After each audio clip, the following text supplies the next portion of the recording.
Oh, it's always a good sign when the chat room is filling up steadily. Yes, indeed. This is where the weird weekend, where you get all of that good woo, meets the new KBS animal that is the safe space. And we are now having the safe space weird weekend. It took me hours to think of that, folks. It truly did. But we've just got so many brands popping off here, there, and everywhere. It's time to rein it all in and make it one very special thing that we've got going on here. And it's a very special thing indeed. Yes, because you've got me and Scotty Lopez tonight, folks. You can't ask for better than that. Scotty, how you doing, man? I'm doing absolutely fantastic, Kev. And yes, I like the idea of the consolidation. You know, we need to kind of just be under one banner, have one brand, you know, and I think the weekend safe space, you know, just roll it all together. Just make it all one. Roll everything. I like that, Scott, because we're having to roll up the paints. We're having to take the little bits of padded material off the corners of the tables and the desks and the units, because it really becomes a bit more of an adult, not so safe space at the weekend. It doesn't get naughty. Well, so they say publicly, but it's not the same safe space you find during the week, Scott. That's for sure. Yeah, it becomes more of an unsafe space. It does. During the weekend. It does. And I don't know about you, Scotty, but how's today been for you? Been a bit like deja vu for me. I was going over on the stream earlier on in the VIP lounge. I don't know. It's almost like we've lived this day before somehow, Scott. I can't put my finger on it. Yeah, very strange. It always seems like, certain individuals seem to die more than once. You know why that is, though, right? You know what? I've heard this before. You know why that is, though, right? There's a nasty rumor that I might be related to the guy. His name is Al Baker, Baghdadi, after all. Oh. Yep, see? I probably started the rumour. But no, Scotty, how's your day been, man? You were watching your American football there before. What's this all about, dude? You live in Kansas, right? The Chiefs are playing. Now, automatically, you put two and two together, anyone that didn't take Common Core, and you think, well, Scotty's going to be cheating on the Chiefs, right? What's happening, Scott? No, I live in Chiefs country, but I'm not a Chiefs fan. Since I was born in Texas, I actually grew up a Dallas Cowboys fan, so that's my team. And yes, people, I do indulge in a bit of the bread and circus. So sue me, whatever. You need something to distract you from everything else that's going on in the world, Scott. Same here. I take grief on this side of the pond for being a football addict. I love my football, you know. So I get it, dude. I get it. You don't have to explain it to me. As long as you don't like revolve your entire life around it, you know what I mean, and just obsess over it. There's nothing wrong with it. You know, people got to find a way to unwind, get away from the madness, and then, of course, it ticks me off and angers me whenever the madness ends up working its way into the sport. You know what I mean? And then you're like, oh, dang, you know, I watch this stuff to get away from it, and then it ends up can't get away from it even then. So yeah, because you can't have vast amounts of people who might not give a crap about politics being immune from all the crap that goes on in politics. So what a great vehicle to use to target a demographic who may not be quite as politically into things, but they're still an important demographic. And it's the same everywhere now, Scott. Over here in the UK, I mean, I'm not saying racism doesn't exist, but I can't enjoy, you know, listening to a football report without it being tarnished and talked about. Racism every second bloody sentence. And in the end of the day, just like we see the media when they cover certain news events, it has an adverse effect and causes copycats and things. When you pay any topic attention, it's going to encourage idiots out there. Guess what? To go and do the thing you're talking about. So it's like, It's a vicious circle, dude. And again, no, it's just all of these agendas appearing where you used to get away from it. It used to be where the working man could go and escape for an hour and a half, couple of hours, but no more, dude. No, no, no. It's all in the game. Yep. Yep, and I obviously that's the way they think. They're like, okay, well, look, here's a demographic of people that we haven't touched yet. So we got to start getting our agenda pushed on them as well. And so, oh well, it is what it is. How's your team doing now? Your team's still winning. Kelsey just got a touchdown. You see, there he goes, folks. See, he's multitasking. Look at this. I am. I've got the Green Bay Kansas City game going on the side. John Fuller, I love it. John Fuller's not racist. He hates everybody equally. I like that. Nice and inclusive. Level playing field. I like that, John. I do like that. Now then, before we get going today, I imagine that when we were on the VIP members only chat stream today, it probably pissed some people off and they probably didn't watch it. But that's okay, because that gives me an excuse to play a trailer for one of our own. Yes, indeed. Jason Merritt, a.k.a. and now known as First World Problems. Yes, get ready, my friend. You're going to feel uncomfortable again, because we're going to play your video again. Because I'm going to keep highlighting this now until we get you well over the 100 subscribers mark. And then we'll set another goal from there. So what am I talking about? All you people who missed today's show, you'll be wondering, what the hell's Jason been doing? Well, Jason, my friends, is about to embark on building a channel that myself and Scott, from the one video that we've seen so far, Scotty Lopez, we're predicting big things, right? Yeah, it looks really, really good. And, that's just awesome that we've got, our fans, our viewers / listeners, engaged in projects like this. It's really, really cool. And, you showed me this before we went on air, and yeah, good stuff. Really good production value on it, I must say. So very impressed. Very impressed here as well. And you go into like watching a new channel, usually me anyway, I usually think it's probably going to be like the same kind of stuff that I do. And by that, I mean not very high production quality. And I get it, the streams, they look quite cool and that, but that's STREAMLABS that does that, folks. I just throw it together. But when you're making an actual edited video, like you're about to see here, that's a different animal altogether. Some people can, some people can't. Jason, you fall into the category of most definitely can. Take a load of this, folks. This is where Jason and his partner are going to be going ghost hunting. We'll get the date off him. He's in the chat room. You can speak to him. And I'm going to drop a link in the chat room now. We've got it up to 40 subscribers. Okay, 40 subscribers. So if I, hang on now, if I go in here. No, I don't want to unsubscribe. That's it. Copy the link to the channel. There we go. We'll paste that in there, Scott.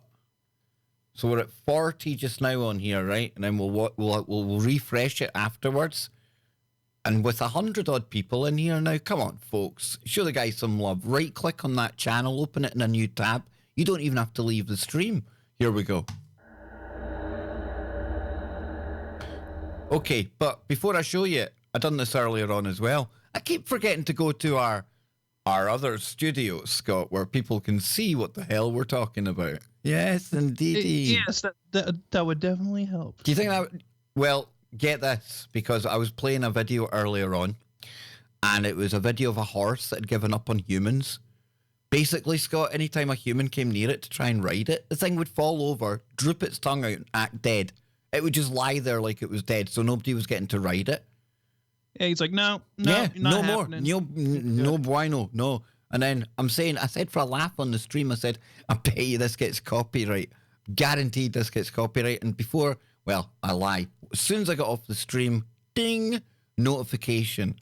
Some mad Japanese company have claimed the video. So it's okay though, because it's just I can take the video out. It's no harm done, no foul. But the thing was, I was sitting laughing about it on the stream, Scott. I'm roaring and laughing and I'm commentating. And then I look up and I realize that nobody else is watching the video. I'm thinking, oh, rookie mistake, man. Rookie mistake. And that's just bad news, man. Here we go. Here we go, folks. Exactly, Mammoth Hunter. Very cute, but naughty.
What'd you say to that, Mr. Lopez? Very, very nice. I'm telling you that production value is I mean, you could easily see that being the intro to some paranormal show on Travel Channel or Destination America or, you know, any of these other. Exactly, dude. That's why I was saying it's like pretty good. We've got Most Haunted over here. And they're obviously like a bigger TV, or they used to be like on the TV networks and things. And their adverts for their shows were exactly the same, Scott. No better value than that right there. None. And they investigated the same place at one point. So, Jason, let us know when you're going to be going there. I don't think there's anybody here on our stream that would like paranormal investigation snipe you. I hope nobody would do that anyway. But that's something I suppose you do have to be wary of if you get bigger in the whole paranormal kind of investigation scene, Scott. You'd be careful telling people where you're going and when you're going, because there's always some asshat out there that's going to start lobbing stones at the window or something like that, isn't there? Yeah, or you gotta wonder, like, the whole thing with, like, you gotta wonder if there's a problem with, like, paranormal teams trying to get to a location before other paranormal teams do. Yeah, like a race. Yeah, like a race. And so you got to kind of like keep your locations secret, that way nobody. But do you think it's like a cutthroat world of paranormal investigations? Is this where we're going? I think this is where we're. That's what I'm implying. I think this is a cutthroat sort of a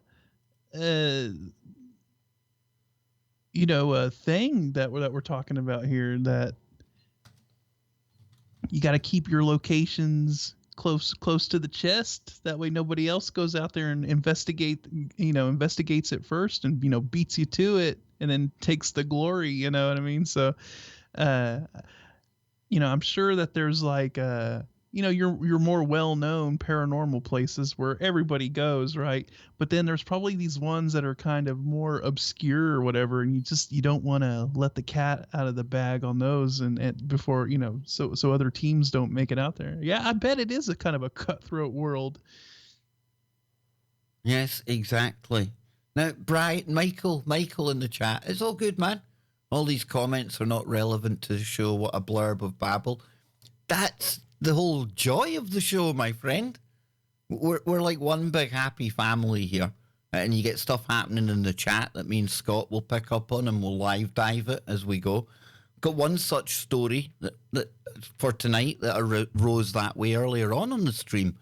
Can't remember who brought it up, but it was something about a place called Meon Hill, Scott, and it's like witches and lynchings and floggings and really good woo. So yeah, that's part of our style in here. I like the way that we can roll with the chat, Scotty. And I think as well, what we'll do at some point, if you want to, Scott, before we go away today, we'll ask the chat to give us like topics, and me and you will pick one out, and we'll like see what we can find out in 10 minutes. 10 minutes of live dive research. See what we can hit for people. Like just kind of a quick Yeah. draw McGraw. Yeah, exactly, man. Yeah. Exactly. So what else is happening in the chat room? And what are your thoughts on all the new shows and the comeback of Ghost Hunters, Ghost Nation? Well, I'm noticing a good few ghost shows, John Fuller. I am. Now, Ghost Hunters, Ghost Nation, I'm not sure if I actually remember that from the start. Okay, you remember Ghost Hunters where it was like Grant and I forgot the other guy's name. They were like the OG Ghost. Is that like Zach investigation. Bagan? Is that the one, Zach? Or is that Ghost Adventures, isn't it? That's Ghost Adventures. Ghost Hunters was like the original kind of ghost show that sparked all of the whole phenomena of these ghost shows. They were the originals. And one of the guys' names was Grant, and I don't know, I forgot the other guy's name. But anyways, they're back. And I don't know what happened. To me, it seems like there may have been a falling out between the two. Because you have Ghost Hunters, or there's like a return of Ghost Hunters, but then you have Ghost Nation, and it's both of the guys from Ghost Hunters, but they're both doing their own shows now. So, pretty interesting how they're bringing that back. And there's I would say that Jason says the Ghost Hunters were two plumbers. Yeah, they were two plumbers. They worked for Roto-Rooter. I'm gonna know them if I see them. It's gonna be one of those ones that I know them if I see them. You'll know them. You know who I like? I like the Tennessee Wraith Chasers. I like them, dude. You seen them? They were the ones that done the live show on the Travel Channel last year, and then they do their own kind of and then they kind of like build these. They build the traps and stuff. Like ghost traps and stuff like that. That's a pretty interesting angle that they went with, for their thing. But there's a pretty thick saturation of paranormal shows now. It used to be like I said, it used to be just like Ghost Hunters was the only one, and then they kind of sparked the whole phenomenon of these paranormal investigation shows. And I also remember one. I think it was based in the UK, and they had a guy named Derek. Oh, Derek Akora. That's Most Haunted, dude. That's Most Haunted. Most Haunted. Yeah. Derek Akora is one of the biggest charlatans ever to walk the face of the earth. He's got like his spirit guide called Sam. What's that, Sam? What's that? Whoa, whoa. And he would start making crazy noises. Like, what the hell's going on here, man? Sam. Jake, that's his name. Thank you, Sam. Oh, Sam. You'd be like, what the hell's going on here, man? Then he'd start doing these crazy walks like the ghost was in him. You're like, whoa. Yes, we would always laugh at that dude because we're like, oh my God, this guy is so full of shit. But it was so entertaining though. He'd sit there and he's like, Scott, you know now we have to find a clip of Akora doing this. People won't believe us, man. Right, hang on. And I realize, people, you can't see my screen yet. I get it. Here we go. See, I've got to find something that really, like... Because I've got a funny feeling Most Haunted. Well, this is quite a good one. This is a good one, folks. This will do. I'll bring up... Here we go, okay? Probably one of his classics. It's called... Not because, basically, I know the name Robert walks round...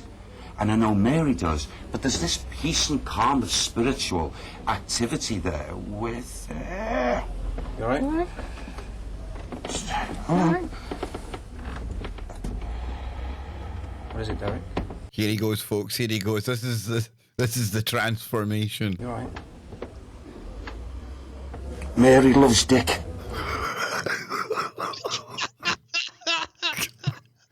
What was that, Derek? What did you say? Mary loves Dick. Mary loves Dick. Mary loves Dick. Mary loves Dick. Mary loves Dick. Mary loves Dick. Okay, Derek. Okay, we get the picture. Brown chicken, brown cow, Mary. Put it down. Know what I mean? Wow. Yeah, let's see how this progresses. I'm intrigued to see if Mary loving the Dick got her in trouble in life. Richard.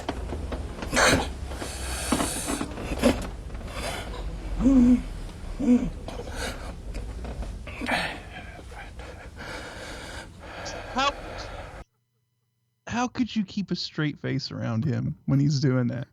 Like, seriously. Scott, in all seriousness, everybody's sitting around there. In all seriousness, no, you've seen people at times struggling to keep a straight face. I'll give them that much. I'll give them that.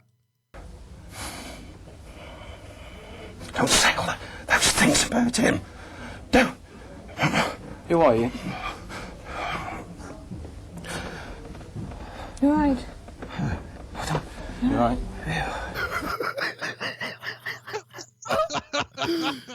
Oh, Tiffany, the name of this guy is Derek Akora, and he's one of the UK's, or he was one of the UK's leading stage psychics, stuff like that, but they kind of got caught doing some naughty and like throwing stones around.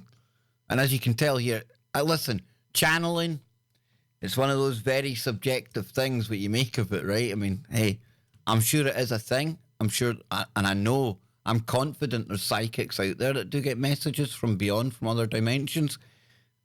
I don't know. I just sit on the fence when it comes to Akora, Scott. I do. Maybe. Oh, hey. it's like the psychic guy. There used to be a psychic guy that was like real big here in the U.S. too, and he used to have a show and everything. I forgot his name, honestly, to tell you the truth. My mum's probably been to see him, by the way. Anytime those cats come over here, she's buying tickets for that stuff. Big time. Yeah. But you could tell he was doing the whole like. Is it John? Not John. Is it Jake? How about Jemima? Jeffrey? Oh, you've got Jeffrey. That's who it is. Yeah, exactly. Just the whole kind of asking the questions that will, lead you to an answer that they're trying to fish out of you and all that stuff. And yeah, he ended up kind of getting caught and called out too as well, and then that pretty much was the end of his whole little thing. I don't know, who knows, he might be still doing his stuff, but yeah, these guys are in a way, I hate to make excuses for the way that Most Haunted went in the end, Scott, but there must have been some pressure put on them, i.e. like you have to keep your ratings up. And in the world of paranormal investigations, that's the thing, right? For me that's into it, I find an investigation where nothing happens, Scott, equally as interesting as something where stuff does happen. Because in the real world, paranormal activity isn't just going to happen on that one occasion when you turn up there. And there's going to be times you go and you're going to catch absolutely bugger all. Do you know what I mean? That's just the reality of it. And I suppose when you've got a network saying, well, yeah, if you're wanting Series 10 or whatever, you best get some ghouls showing up. And I imagine if you were to sit down with them and find out why they threw the odd stone to get a noise going and things like that, Scott, I'd imagine that's what does it, because these people, Yvette Fielding, she was quite a successful actress. She was on children's TV back in the day, Blue Peter, that's like our major mind control show from the BBC. So she's well-established kind of celebrity. And she went into this with her husband because of a genuine interest. They branched out from the field of like presenting that she was into this very kind of new, very niche market. And it was a genuine interest that the two of them had. And that came across to the audience. I think that's what gave them such a big kind of, they blew up right away. It was new, like you said, with the ghost hunters. People weren't used to this. This was fascinating. And even though you were sitting there maybe 3 hours on a Halloween watching a live show, half the times the cameras would go down. It was back in the day when, like streaming webcams, you would like get an update on the picture once a minute. Oh, look, there's an orb. And then you'd be waiting an arm minute for it to move again. But it was great. So, I mean, I don't know. I give them a bit of leeway. They're going to be live streaming on YouTube this Halloween. We're going to be live on our safe space on Halloween as well, it would turn out. I don't know. Jason, my tip to you would be, A, never hire Derek Akora, and B, never feel pressure to produce or for paranormal activity to happen. It's either going to happen or it's not. and don't get put off if it doesn't. And definitely, not that I think you would, Jason, but definitely don't go down the road of trying to make it happen. Wouldn't you say, Scott? Yeah, exactly. Oh, and thank you, chat. It was Jonathan Edwards was his name. I know the guy you're on about, yeah. Yep. Yeah. And my mum has been to see him. He's just, you know, he plays the game where, you know, he asks the questions and he fishes everything I'll out be of honest you, with you, and then- Scott. I liked his program. So I did. I used to watch that sometimes, his show. Yep.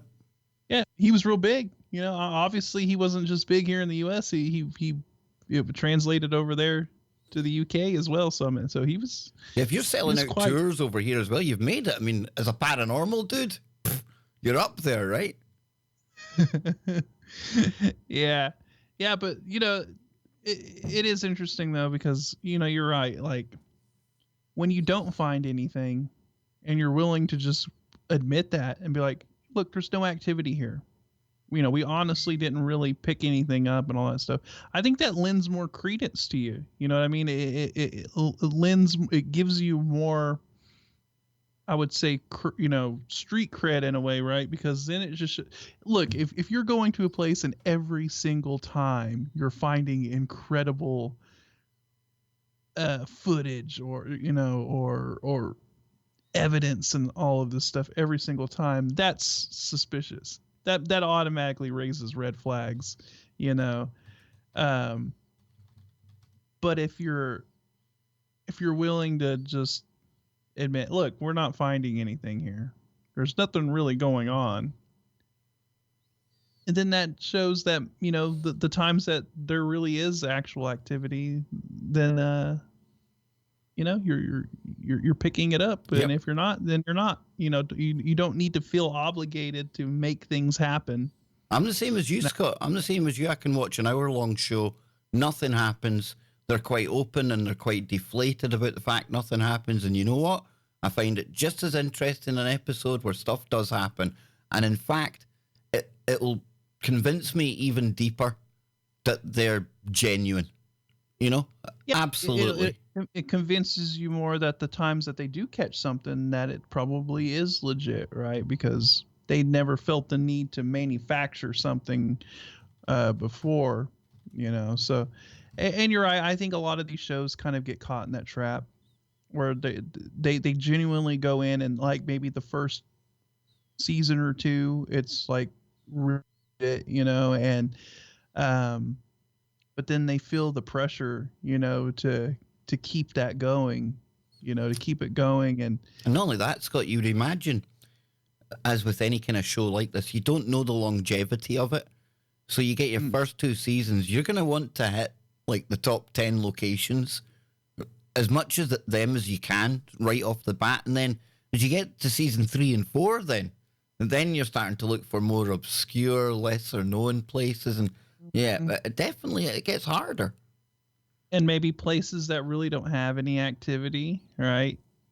But then that doesn't make for good television or ratings. That's what I'm right? saying. That's why there must be a director going, come on, guys, you need to, like, something's got to happen here. Do you know what I mean? You know, so... Will we get back to Mary loving Dick? I want to find out what happened with Mary loving Dick. What's old Derek got to say about Mary loving Dick? Mary loving Dick. Classic, right? Just for a moment, her energy came in, and there's annoyance. A nice lady, but I feel as if she's got this great love for Dick. Right. For Dick. Okay. Great love. You know, covers him up. You see her want to laugh, dude. Like, look at her, like, she's thinking, you can't keep saying that, Derek. Covers him up. Are they related, or are Yes.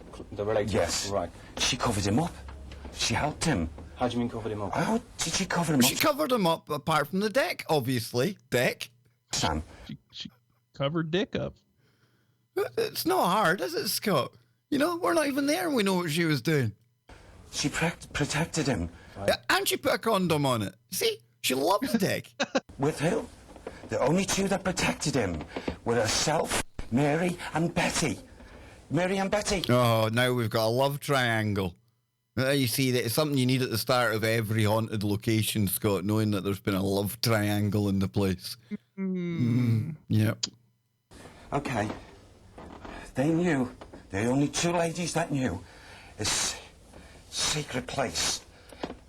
And she used to help him. And would send Food and Betty. things or something Right. like that. Yeah, and parcels. This is very, very interesting. You're giving a lot of information over here, and I'm hearing through my earpiece that our historians are going completely bonkers. So No, it's not. It's your producer going, bloody stop, I'm saying Mary loves Dick. We're getting complaints from all over Middle England. There's people freaking out about him loving Dick. Oh my god. But folks, that's the world. That is Derek Cora. For those,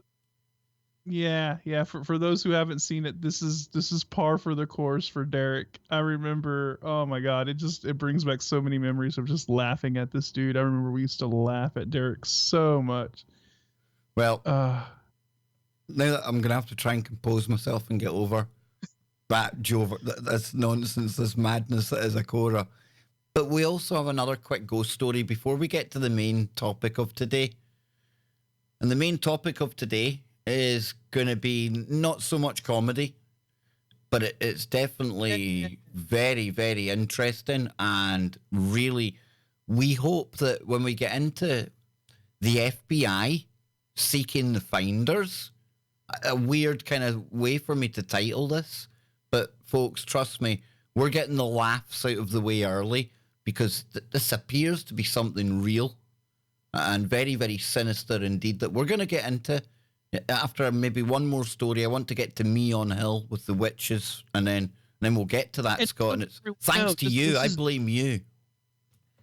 Yeah, I was about to say. I mean, look, this is just something I just came across, and that's just now kind of coming to light. So, like, this is something that I'm personally going to have to dig in and research a lot more. And I think there's other people that are researching this too.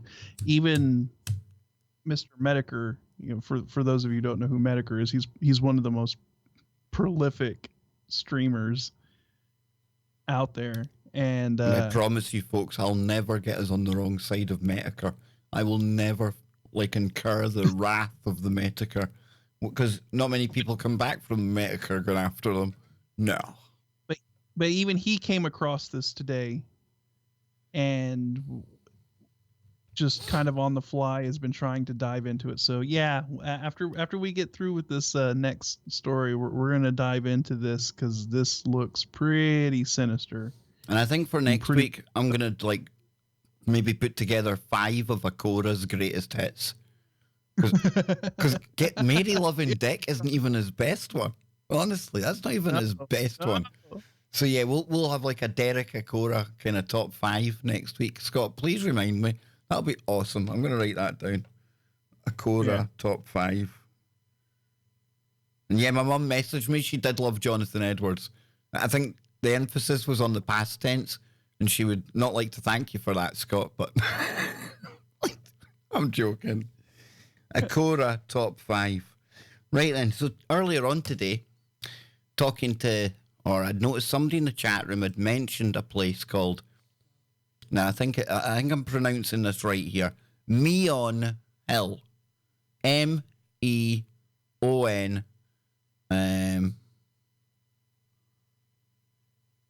Somebody tell me to check out the Ghost Stalkers. I will, I'll check it out. We like comedy on here. So yeah, it's Meon Hill, M-E-O-N. And what I seen in the chat room was it was like one of the places where the last lynchings of something or something like that had gone on, a flogging. Sounded really kind of sinister anyway. And I had noted it down. So I went to have a look before Scott turned up today. And this is what we found. So it says here that uncovering Warwickshire's sinister path. Now, Warwickshire is somewhere that I was based when I was in the army in Nuneaton at 30 Signal Regiment. That was the Globetrotters, they were called. So I thought I knew Warwickshire pretty well. Thought I did. Because it says, we investigate the rumours and the evidence behind the pitchfork murder of a suspected witch in a sleepy Warwickshire village of Lower Quinton. So, Valentine's Day is etched in the minds of people in a small South Warwickshire village forever because of a strange murder carried out among rumours of witchcraft and black magic. Now, Faye from the website team went to Lower Quinton to delve into the mystery and uncover the facts and the legends. So the murder victim at the heart of this gruesome and mysterious tale was a 74-year-old Charles Walton, a farm labourer who had lived in Lower Quinton all his life.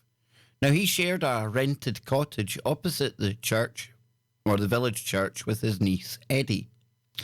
The cottage is still there today, although it has now been converted from 3 small cottages into one large property. Now, despite Charles' advanced years, he continued to help out in the local farms until the day of his murder. Yes, people were definitely built more solid back in the day. And Charles was well liked in the village, although he was an unusual character. It's said that birds would flock to be fed from his hand, and he once had the ability, or he had the ability, to tame wild dogs with his voice. Now, he was a real countryman and knew many rural tales and the old ways of the countryside. However, it said some villagers thought he might have been involved with witchcraft because of his strange knowledge and abilities. How common a tale is that, eh? Somebody misunderstood because they just happened to know more about something than somebody else did. Go figure. So on the day of his murder, February the 14th, 1945, Charles was tending hedges on hill ground, a field at the bottom of Meon Hill, with a pitchfork and a trouncing hook. When his body was found, villagers were shocked at the scene of the brutal and unusual murder. Charles's trouncing hook was embedded in his throat, and his body was pinned to the floor by his pitchfork. Now, witchcraft was suspected as a large cross was carved into his chest. Previous cases documented include people murdering those who they believe have put them under a spell. And in these cases, the victim, believed to be a witch that cast the spell, was often given the sign of the cross by the person taking their revenge. Now, Meon Hill is the furthest of the Cotswold Mounds and has been surrounded by strange tales for many centuries concerning devilish deeds and ancient hauntings. One legend from the 8th century says that the devil kicked a boulder from the top of the hill, intending to smash the recently built Evesham Abbey. The legend tells that his angry deed was thwarted by local prayers, and the stone instead fell on Cleeve Hill outside Cheltenham. Now, people there have carved the stone into the shape of a cross to rid it of evil from the devil's touch. Another version of the tale says that the devil threw a large clod of earth to smother the newly built abbey. However, the Bishop of Worcester saw the devil and with the power of prayer altered the devil's aim. In this version, the clod fell short of its target and formed Meon Hill. Now, there is also a legend that phantom hounds of the Celtic king Arwen hunt the hill at night, and the king was the lord of departed spirits who would hunt to gather souls, riding a pale horse and accompanied by a pack of white hounds with red ears. Mysterious black dogs have also been sighted in the area on many occasions, Scott. Ooh, so it sounds like the Hellhounds. Big time. Yeah. This Very sounds like, I mean, whatever's going on here, Scott, right? Something's happened in the past. Some supernatural juju's going on somewhere, right? Yeah, they're definitely something going on there. Definitely a history of it. And it says here in the witchcraft connection. Witchcraft was investigated as a possible connection to the crime because of the corpse's cross and because hay forks had been used before in the murder of witches. Now, during the investigation, a member of the public found a book titled The Folklore, Old Customs and Superstitions in Shakespeareland, written by J. Harvey Bloom in 1929. Now, a striking passage in the book stated that a Charles Walton died in 1885, 60 years before our victim's death, after seeing a foreboding ghost. rumours of the more recently killed Charles Walton being involved in witchcraft and possibly the same man as the earlier victim endure. So hang on. There's a Charles Walton died in 1885 and he was talking about seeing a ghost. And then this story here is about a Charles Walton that died 60 years later. Is that not just a bit weird? That's pretty strange. Very weird. Very, very interesting coincidence. Yes, we'll put it down as a very interesting coincidence. Indeed, sir. So the case was so important that investigators were led by Scotland Yard's Detective Inspector Robert Fabian. It was the inspector that went on to inspire a television series of 39 episodes called Fabian of the Yard, making him one of the first police heroes on television. The crime, however, has never been solved, and that's quite interesting in itself, Scott. Why a Scotland Yard detective would be dispatched to the Midlands to investigate a murder. I mean, Scotland Yard, typically, you're dealing with crime in London, you know? Yeah. Is that the case? Yeah. Yeah, because I don't know. I You've got the different police forces around. You've got the different police forces around the UK, and Scotland Yard. I mean, it's world renowned, right? But that's your London. I suppose you would say it's the head of the police, but again, you would typically find the local police constabulary. In this case, nowadays it's Mercia. They would investigate it, right? Unless there was maybe terror connections, and then they would bring in that units and stuff like that.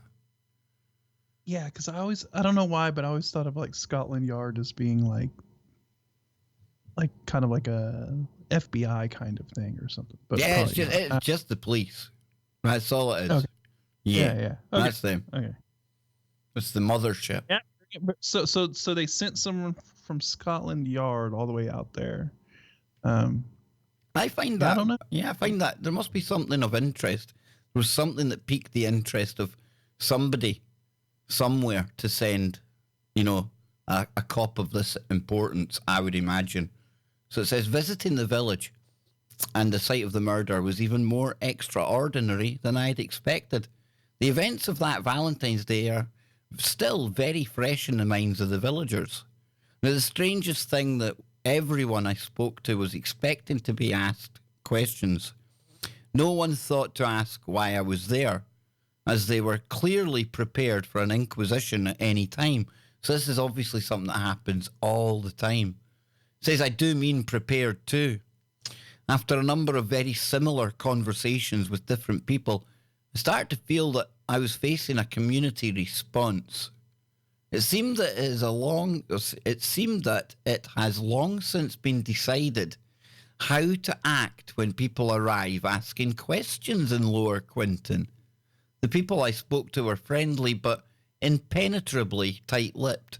Scott, why is this sounding weirder and weirder? It's almost as if there's like a party line. There's like a public story that you tell people if they're asking, and you stick to that story. That's why you're getting everyone telling them the same thing from different people, but same story. And I don't know, that makes it's like when you said about Stull. Yeah, I was about to say, you got the weird sort of community out there to that. This is bizarre. Yeah, there's something going on. They obviously, like you said, there's a story that there's like a story that they tell in order to kind of mask the truth of what really went down, and they don't like people poking around and wanting to know, so. I don't know, it definitely adds a different dimension to it, doesn't it? So it says here, community response.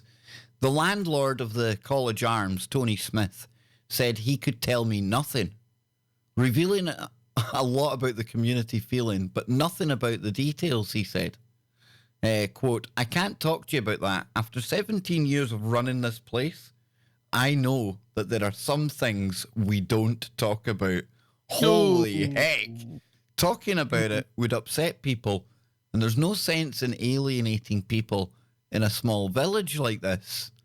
He added, there are no relatives of Charles Walton left in the village, and people that might have known what happened are all dead or gone. Well, if that's the case, then who are you going to offend in the village? There's nobody left to offend then to talk about it.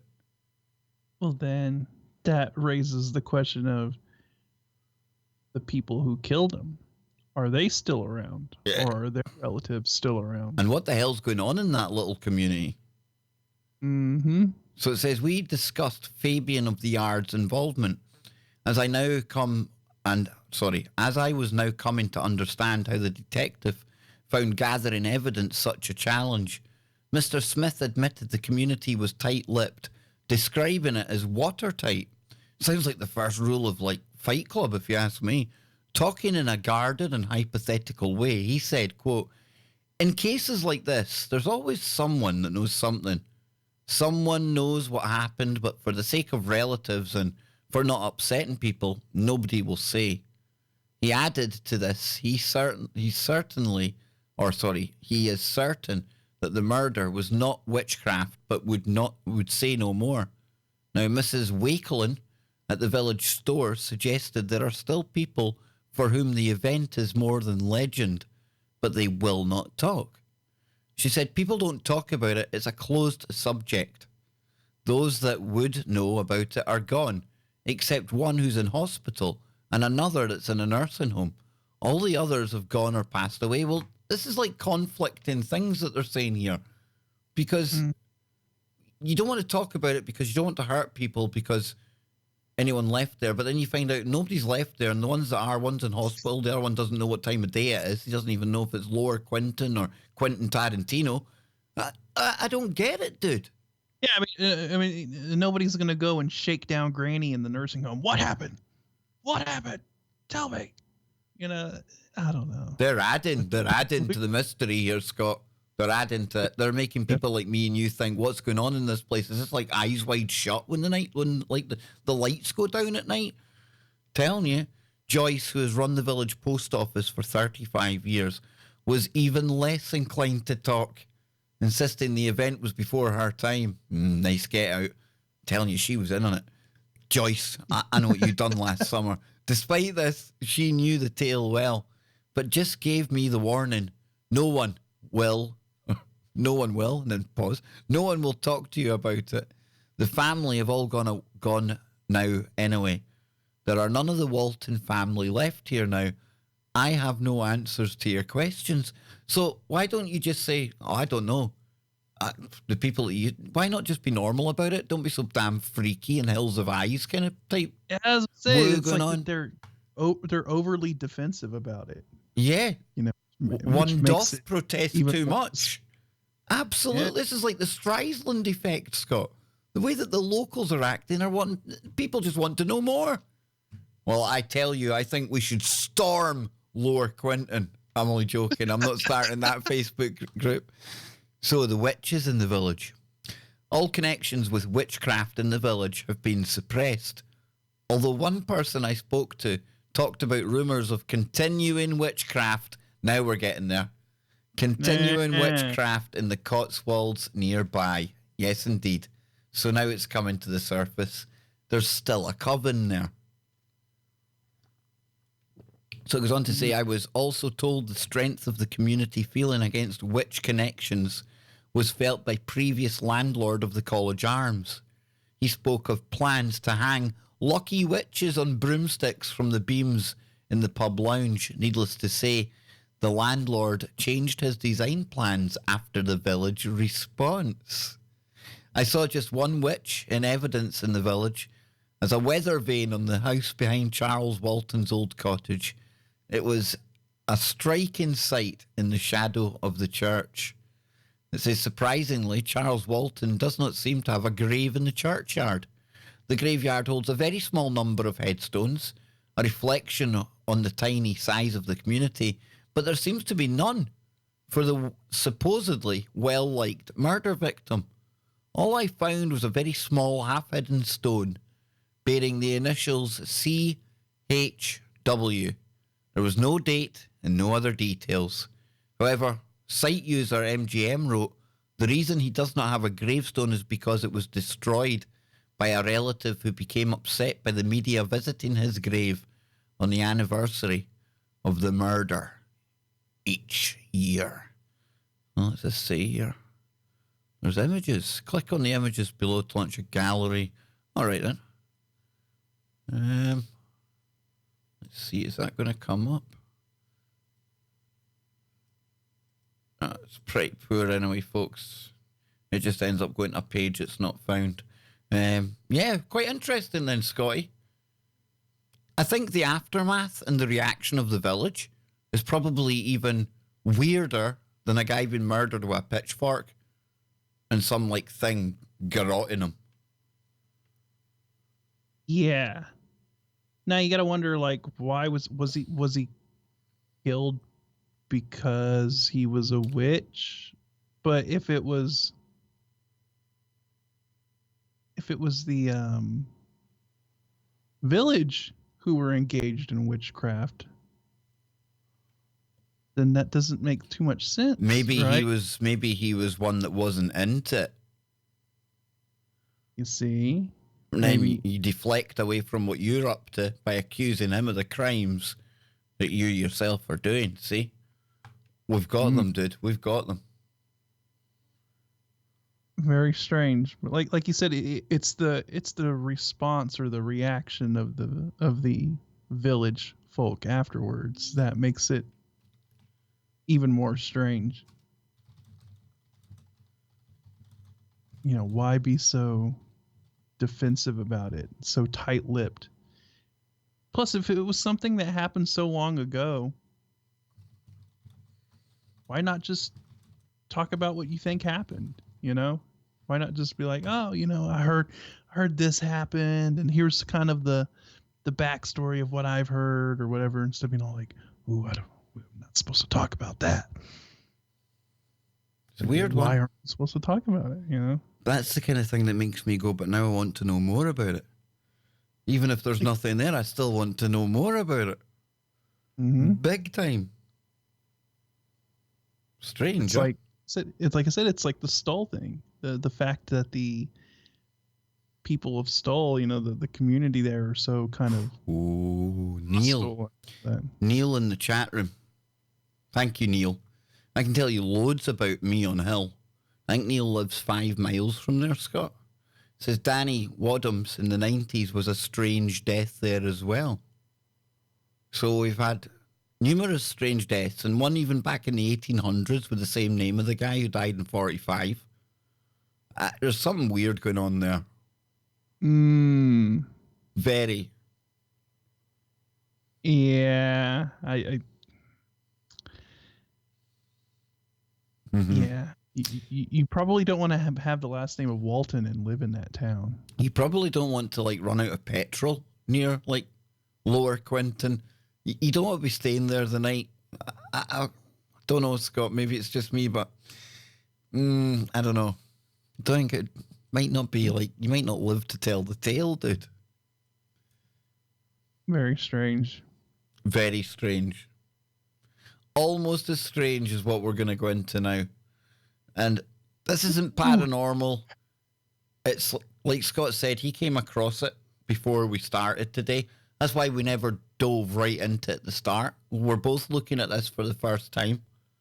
Scott had heard about it over on Mr. Metaker's channel. Mr. Metaker, for anyone who doesn't know, he's an absolutely massive streamer. He rips people apart. He rips stories apart.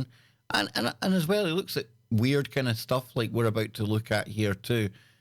He's the best. Metaker is the benchmark. Anyone that streams tell you, you want to get to where Metaker is. And he can roast people, Scott, in a manner that most people can't even dare to dream about.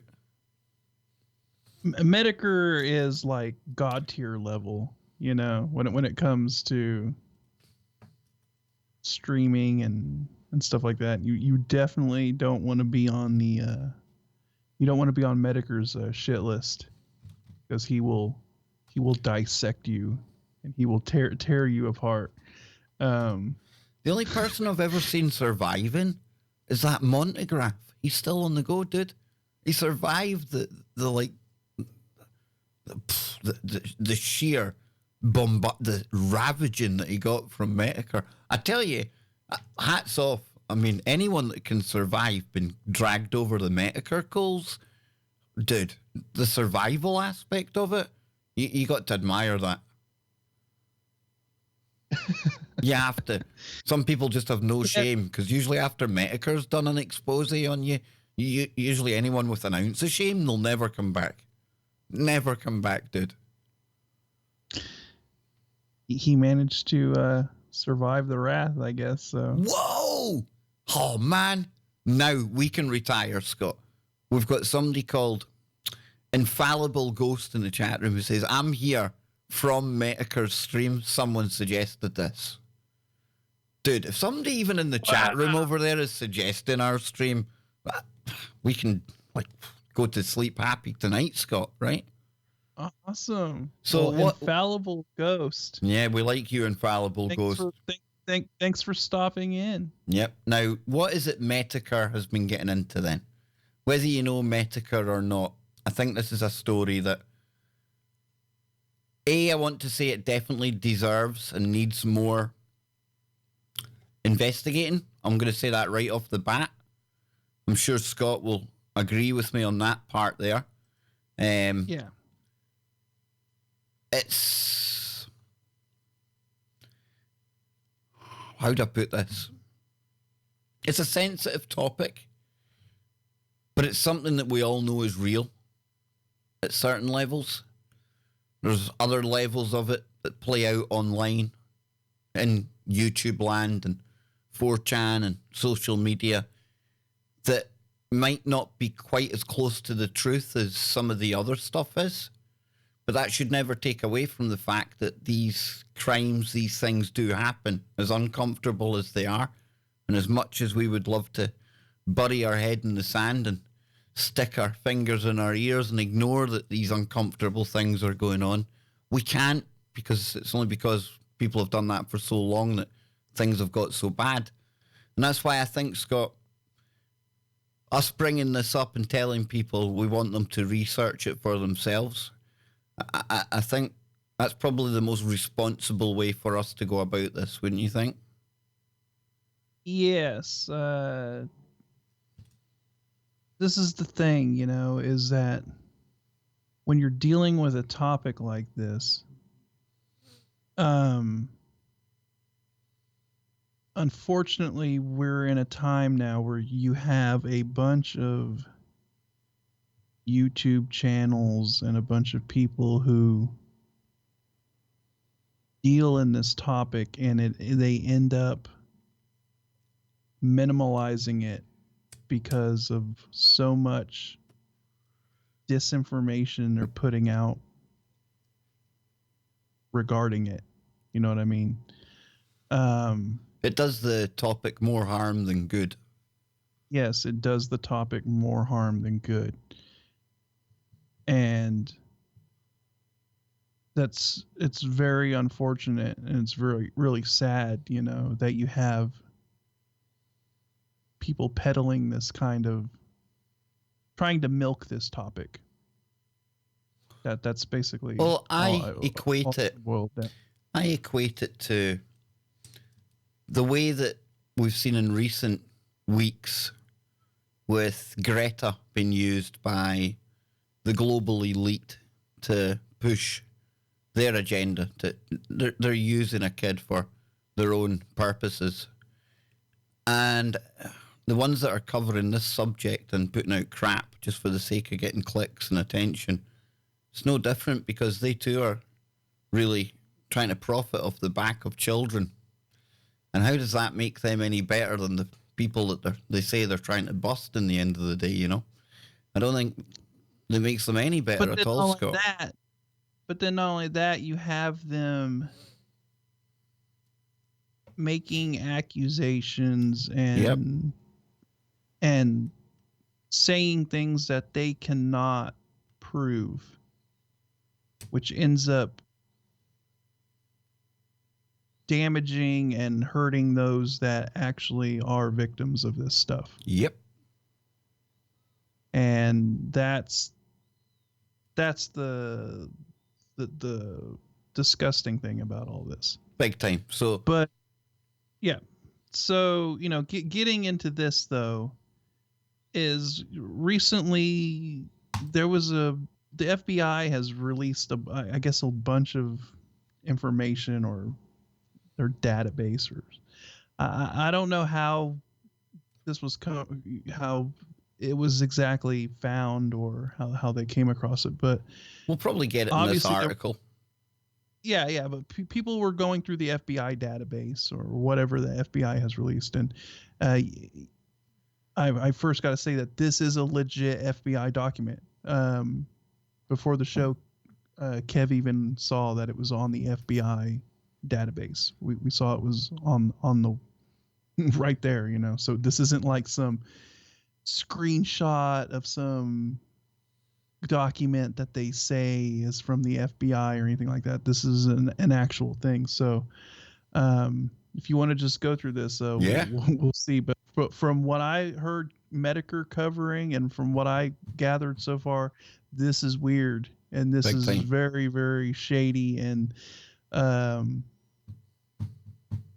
I think people are going to have to kind of dig into this and do some research into it to see what the hell is actually going on. That's the reason I'm bringing it up, so that people out there, I've always said I'm not a researcher, but like Scott said, we've been to the FBI's vault, if you want to call it that. It's on there. Make of that what you will. I don't know who put it on there. I'm just reporting to you what Scott had heard Medicare talking about. And here we have a report from the Epoch Times, and we know that they're one of these publications that they're determined to hide all links from and things like that. So that in itself, that's quite interesting, the fact that they don't want you reading websites like this. And it says here, the FBI releases information on Finders, a secretive group accused of doing really bad things. And I will be editing the text of this article as we go along, because we play Algorithm Olympics here on the show, and I think we can all get a rough idea of what we're talking about by using myself and Scott's broken English. So it says, yes. That's why I titled it, folks, the FBI are seeking the finders. And it gets weird, because the FBI released documents on Friday detailing a probe into the Finders, a secretive group that was allegedly connected to the US government. Now, allegations concerning really bad stuff happening to children committed by that group were brought to the attention of the FBI agents after tips were relayed to the Department of Justice from people including Congressman Charlie Rose, according to a declassified document dated October 27th, 1993. FBI agents searched for information about the group and found a reference to it in an FBI file concerning the arrest of two men in Tallahassee in Florida in 1987. Police officers there found the men with 6 children who were playing in a park while unkept and neglected. Quote, the 2 subjects with the children could not initially provide sufficient information as to their legal custody of the children and were uncooperative regarding their identity and the children's identity.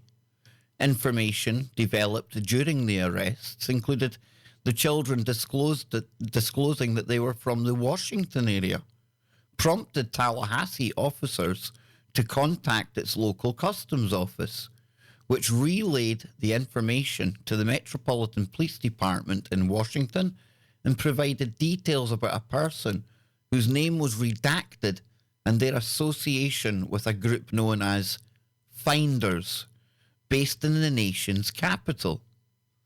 Now, the Metropolitan Police Department had already received information from a confidential source that a group known as the Finders were conducting brainwashing techniques at, and then the location has been redacted. Now, let's just stop here so far, Scott. Wow. Ooh, Wow, yeah. treasure trove, and we've not even really got into anything yet. Now, I hope people out there are appreciating that we ain't making any claims here. We've got the document. We're telling people to go and research for themselves. I'm not telling anybody to send us money and we'll be able to go and find these children and jail the finders. Nothing like that. But I think this is important, dude, because we know that there are groups connected to really powerful people that are involved in these bad things, man. Yeah. And it's just like we say, we provide, you decide. Yep. These are the documents. This is what. See, Scott, I have it there. Look, I actually took it off the screen because it's two of us. Usually I've got I provide, but I took it off because we're a team, dude. We're a team. There's no I in team. So yeah, we provide. You out there, you decide. But this is what is turning up in these documents. And this is what is turning up in this, FBI report. And it just gets weirder and weirder as you keep looking into it. Like I said, when I was watching Mediker's stream, he hadn't even got into the FBI documents yet. Because I actually stopped watching the stream because I was about to get ready to do this stream. And we're gonna like read the initial report from the actual document after we go through a bit more of this article. Like Scott, Yeah. I mean, this thing's huge. It's not like you're gonna be. It's like page after page after page after page. It's a proper investigation, dude. Yeah, and it just gets weirder and weirder and weirder as you go through it. So Yeah. Let's continue on. Yes, let's go a little bit deeper, shall we, Scott? So it says the source reported that young people were used in rituals by the group, but reported source never observed any actual crimes against those young people. Now, on February the 5th and 6th, 1987, police officers in Washington executed search warrants on 2 properties owned by the group, 1 residence and 1 warehouse. During the search of the finders' properties, a Department of Justice review of case documents showed a United States Customs Service officer claiming, quote, to have observed a substantial amount of computer equipment and documents purportedly containing instructions for obtaining people, young people, for unspecified purposes, the FBI stated.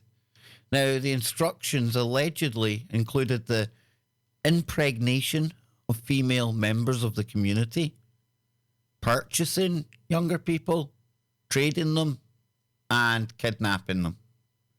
The agent... Yeah, there was a guide. There was a guide that they found on how to acquire young people. Dude, that's disturbing, man. Mm-hmm. Like with a capital disturbing. I was just checking, I got an email there. I thought it might be the algorithm saying, whoa, Baker.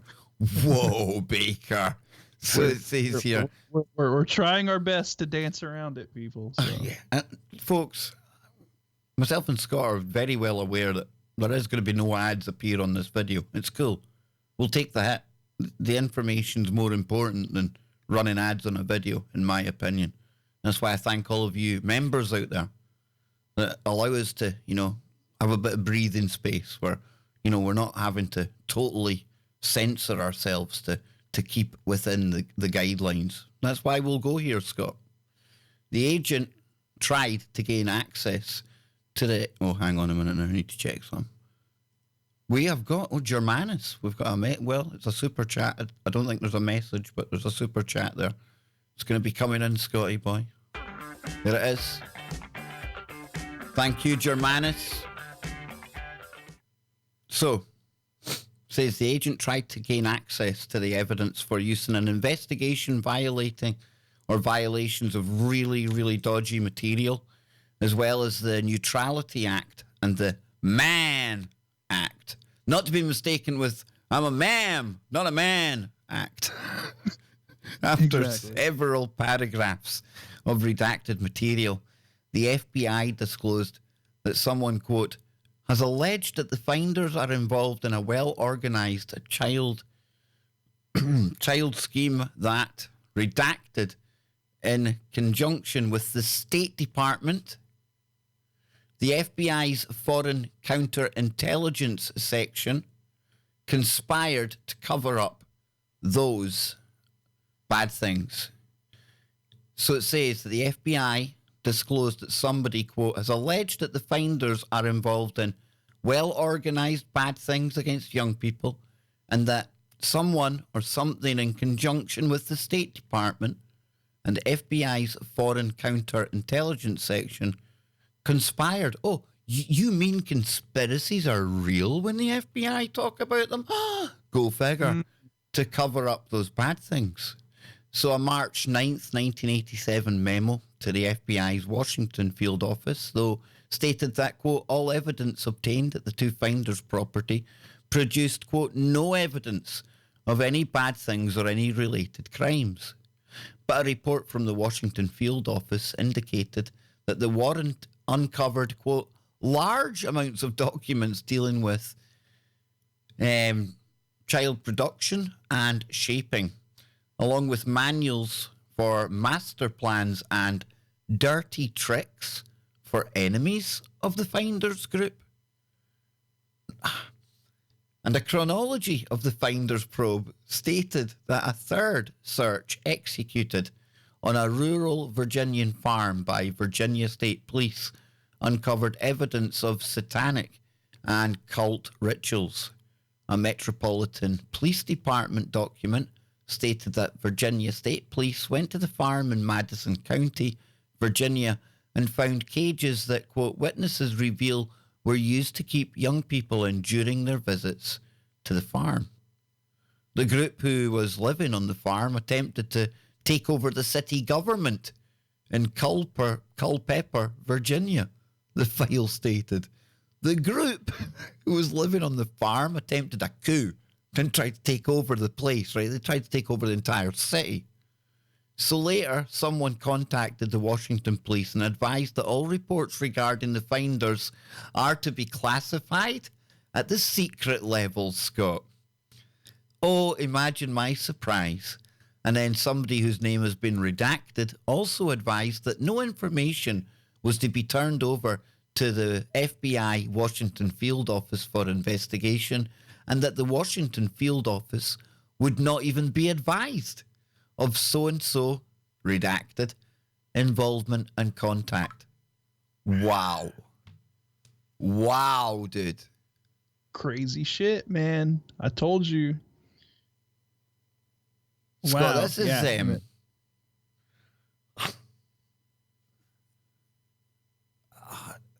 this is like incendiary, man. This is like explosive stuff, dude.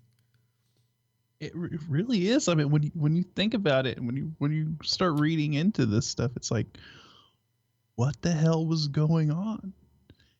Who was involved and why? Now, somebody in the chat room says the FBI is covering up, not investigating. You see, Robin, this is where you have to be really careful with this, because you can see from this there was agents in the Washington field office who were absolutely investigating this. And this is how compartmentalization works. Yeah. They're lower down the food chain. So these good agents are investigating it. They're probably looking at each other like me and Scott and all of you out there going, what the hell are we looking at here? And then it gets passed along the chain of command. And then eventually it gets to somewhere where they go, well, no more of that. Rubber stamp secret. And they don't even tell the agents that were investigating it that it's never going to go any further. And that's how compartmentalization works. You don't need the full FBI to be bad. You just need enough people in enough positions of power and convenient positions at times when they're needed to pull the right levers, to make stories like this disappear, while at the same time, 90% of the agents absolutely genuinely think they're helping their country. Absolutely. That's the way I see it, Scott. Yeah, you're right. I mean, you obviously had agents out there investigating this going, whoa, what the hell is going on? Who is this group? You know, what's happening? Then they're trying to pass the information on and you know, and then it ends up hitting the roadblock, hitting the area of the FBI where they know exactly what's going on. You know, that they are well aware of what is going on, and they're like, okay, it's time to put the kibosh on that because somebody stumbled upon this, you know, and obviously there are some big names involved. You know, makes you wonder who Big these names redacted individuals are. and a lot of money, because it takes a lot of money to be thinking about overthrowing the local city government and like taking over the city, right? I mean, you've got backers there. You've obviously got somebody like telling you they've got your back before you do something like that. We've got the Washington involvement. We've got names getting redacted. We've got the State Department, Scott. The State Department in there. And where does the State Department get their working orders from? The CFR. How do we know that? Because Hillary told us. It's where she goes to get her orders, right? It's where she goes to get her like marching orders and things. Folks, you know, in the end of the day, this story here, and I don't think this is the case, but this could turn out to be 100% bunk. Me and Scott have got it wrong. Metaker's got it wrong. That's a whole heap of crap. But do you know what? Do you know what? Even in like the one, not even 1% chance that might happen, just so long as you do know that the world is a dark place where this kind of thing does happen. And whether it's this scenario that's been painted here with these people or some other groups out there, for me, Scott, this makes a lot of sense. You're seeing the positions of power, Washington kind of stuff. You're seeing now as well how bits of the FBI were genuinely trying to like investigate, and now another mob come along and go, So there's your compartmentalization. Somebody knows there's a cover up on somewhere. This is huge, but as huge as it is, and I hate to say this, but this was all like back in 1980s. Nothing's 80s. happened. We've had that dude in the MCC, you know, Prince Andrew's friend, him that went to jail recently and came out in a bag. What's happened to all the people that surrounded him? Again, we're still waiting for things to happen. I would love for this report to be thrust into the public eye right now, like it probably has been doing, and things to happen on the back of it. But it always seems so frustrating, Scott, because don't get me wrong, there appears to be more of these bad dudes getting rounded up now. And about time too, may I add. But are we even scraping the surface, man? And if we acted on all the information we had, well, we could change this overnight. Yeah, and you know that's why I think it's important to at least throw this information out there. You know, will anything ever get done about it? You know, unfortunately, always see that not much ever gets done. You know, but just putting it out there and putting it out into the public eye so people understand. You know, I think that's just as important. You know, just making people aware that this actually occurred is just as important. So, yeah. Well, if you want to continue on. And folks, don't go sending money to people on YouTube that are telling you they're saving the children, because they're not. They're not. They're using children the same way as the elites are using Greta. They're going for your emotions. They know that people want to stop this kind of crime, and if sending money to some crazy cat on YouTube is going to do it, they're going to do it. But they're not helping any children, folks. They're scumbags. They truly are.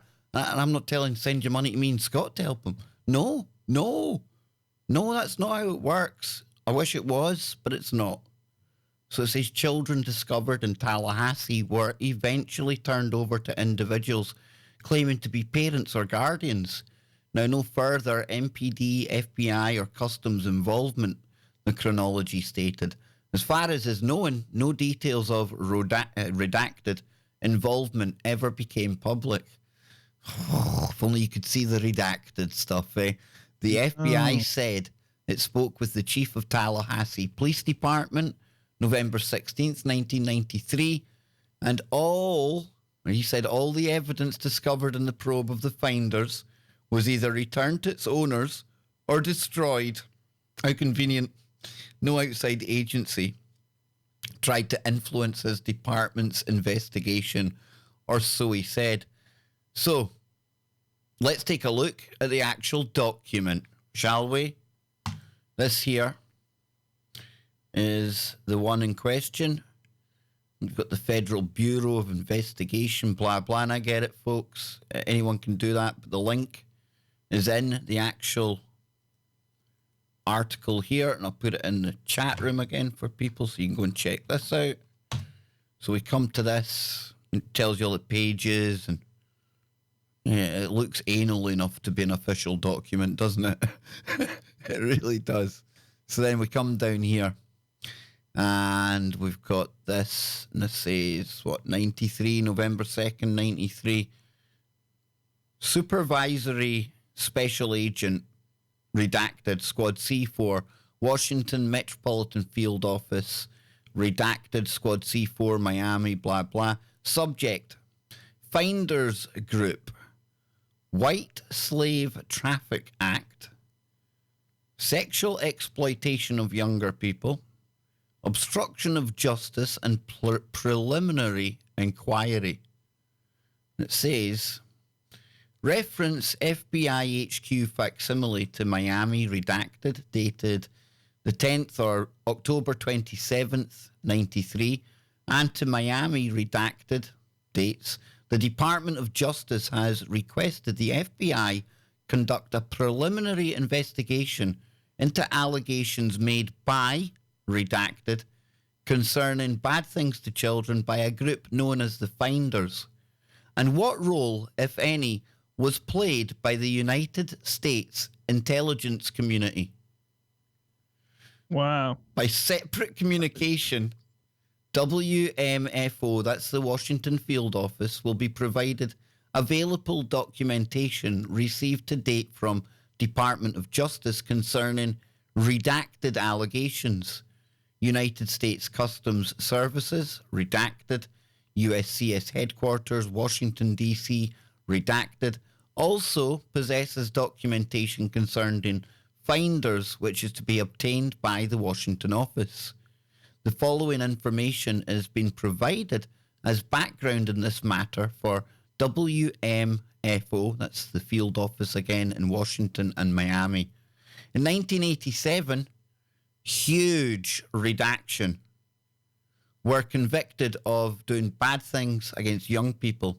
One of the young people who attended the school during the time of the alleged abuse was, redacted, doing business as, redacted, after the imposition of prison sentences on both, became convicted that, or convinced that numerous other children had been hurt and that the bad stuff was part of a large, well-organized scheme. Subsequently, redacted, has attempted to interest congressional members and the USCS in his efforts to enhance efforts in the area of bad things against children and investigating claims of organized abuse. Now, during October 1993, redacted met with United States Congressman Rose, Florida. So is he a Florida man, Scott? Yeah. Florida man. We're going to do a show on Florida man very, very soon. Yeah. To discuss allegations concerning a group known as, quote, the Finders. Both Congressman Rose and subsequently provided information concerning allegations to the Department of Justice. So you've got the Congressman Rose and somebody else, Scott. They provided all of this to the DOJ. Just saying.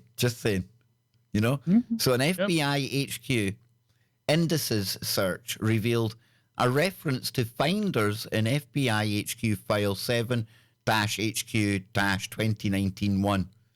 A review of this file indicated that FBI Jacksonville and FBI Washington Field Office had conducted investigations resulting from an arrest of 2 individuals in Tallahassee, Florida, 1987. and on February the 4th, 1987, redacted, were arrested by the Tallahassee Police Department. Now, Scott, are we thinking these two are agents? Are they, like, informers? Why are they... Why? I mean, they're convicted. Why is their name redacted? That's what I'm... Exactly. That's what I'm wondering, you know, and they're part of this group. And... you know, the indication so far is that this group has ties to the intel community. Big time. And and you have these like guides on how to procure young individuals in different ways, and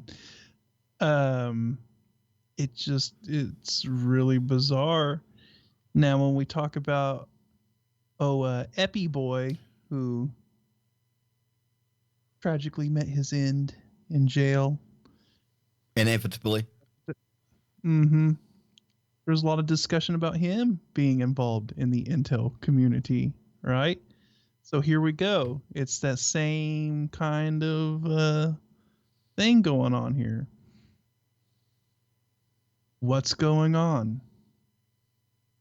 What? Oh, there's the question for me is, Scott, are we actually getting a look here at part of the operating part of that network that does exist? Are we getting a little glimpse? Is this how close we're getting to this here? The apparatus of how it works. I think what happened is this little incident that they stumbled across in Tallahassee, right? I think it led them. We're seeing the very tip of the iceberg. Just the tip. Just the tip. Yeah, the tip of the iceberg. Totally inappropriate, but still funny. Yeah, and you had these lower level agents, right, investigating this, and they didn't realize what they were really stumbling upon, what they had come across. And then, like you said, you know, as it trickled up and as they started forwarding this information, those who really knew what was going on were like, oh. Probably somebody who had compromising material contained within all of the workings of this, who, you know, is influenced easier one way or another to make things disappear, because nobody wants their wife finding out about what they got up to the last time they went to one of these parties, right? I'm just saying that's probably the way the conversation goes, folks. These people are only human, and they're, you know, they're well compromised the minute they start getting into bed with things like this. They don't even have to be doing the bad things that are listed here. You know, maybe drugs, maybe just an affair, a consensual affair with an adult might be enough to ruin somebody's life. And that coming out, that can be the dirt they hold on you. It doesn't need to be this total all-in depravity and like the sickest of criminal stuff, Scott. It can be anything they get on you. Exactly. Just any sort of black financial irregularities. Maybe you've got a sick kid that needs hospital care. You know, maybe you've done nothing wrong. You just take a big convenient envelope of money because, you know, your son, you're never going to find 100,000, 200,000 for the treatment they need. And then all of a sudden, like to lose a couple of papers in a shredder, somebody comes along with the envelope and goes, there you go. Not only that, best doctor, best surgeon in the country. I'm not giving these people an out, folks, but I'm trying to think of how it works, how they do manage to get people to do these things, you know? And somebody in the chat just mentioned the Franklin cover-up. Big time, Washington area. And this is all around that same time frame, right? Wasn't that the 80s? Yeah. I think this is all intertwined. I think this is all part of the same thing. It would probably be illogical, Scott, and impractical to think that there would have been two separate kind of rings operating at the same time, right? I mean, you only get so many of these people into these bad things. I don't think there was like different clubs for Congress and the Senate. You get what I'm saying. You know, I think there was only one main one to stumble into, and this appears to be it. And why was there this, it appeared to be this concerted effort to cover it up? You know. Exactly. Now we haven't got much to go of this. We're not going to go through the whole thing, folks. Yeah, yeah. Not because even this I'm is that a savage a streamer. I don't even think Metaker can do it all in one stream. But it says here, so these... He indicated that he might do it. If anyone's going to, it's going to be him or Uni. One of the two. Big time. So this here, so we've got these redacted characters, right? We'll call them Bill and Ben, the Flower Pot Men. Were arrested by the Tallahassee Police Department on misdemeanor bad things to children, resulting from a complaint that 6 children playing in a park were unkept and neglected. Redacted, the 2 subjects with the children could not initially provide sufficient information as to their legal custody of the children and were uncooperative regarding their identity and the children's identity. Now, as a result of the information developed during these arrests, the Tallahassee Police Department contacted the Metropolitan Police Department in Washington, D.C. and provided information concerning Redacted and their association with a group known as Finders, based in Washington. Now, the Metropolitan PD executed search warrants prepared by the United States Attorney's Office, District of Columbia, Washington, D.C., on 2 properties owned by the Finders in Washington. Special Agent Redacted participated in these searches. A joint investigation conducted by the MPD and the Washington Field Office led to the identification and interview of the mothers of the 6 children, 2 of the fathers, and several other key members of the Finders group on the February 18th, 1987. The Washington Field Office presented the results of their investigation to Assistant United States Attorney Redacted, and that's the United States Attorney's Office for the District of Columbia, Washington, D.C., who declined prosecution, prosection for violation of Title 18, who declined prosection. That's not prosecute, that's prosection. I'm not sure what that even means, Scott. Violation, kidnapping.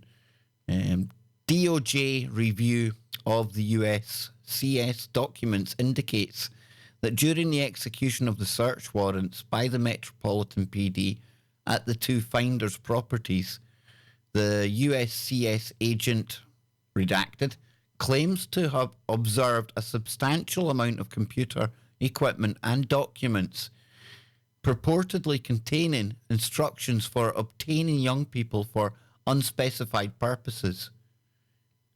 The instructions allegedly included the impregnation of female members of the community, purchasing young people, trading them, and kidnapping them. And that's, somebody claims. And that there is very reminiscent of the farm, the old EpiPen, old dead Epi, whatever you want to call him. That's what he was like getting into.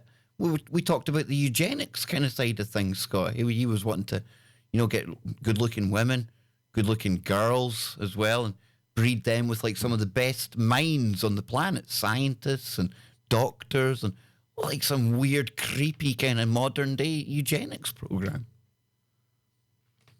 Yeah, and you got to think, man, this had to be a pretty organized operation because they're finding computer equipment in 1987. Not everybody just owned a computer in 1987. That just didn't find PCs in everyone's home. So for them to like have computer equipment, and yes, even in the late 80s, the internet existed. Mm-hmm. But it existed through BBS, which is a bulletin board system.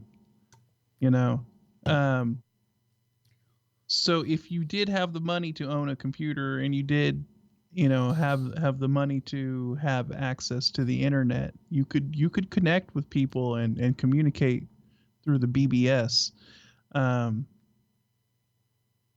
but that would suggest to me that these were really well connected individuals who had lots of money and Scott, access to that they were kind doing of this stuff. on like the kind of scale that justified having a warehouse. Yes, they had a warehouse.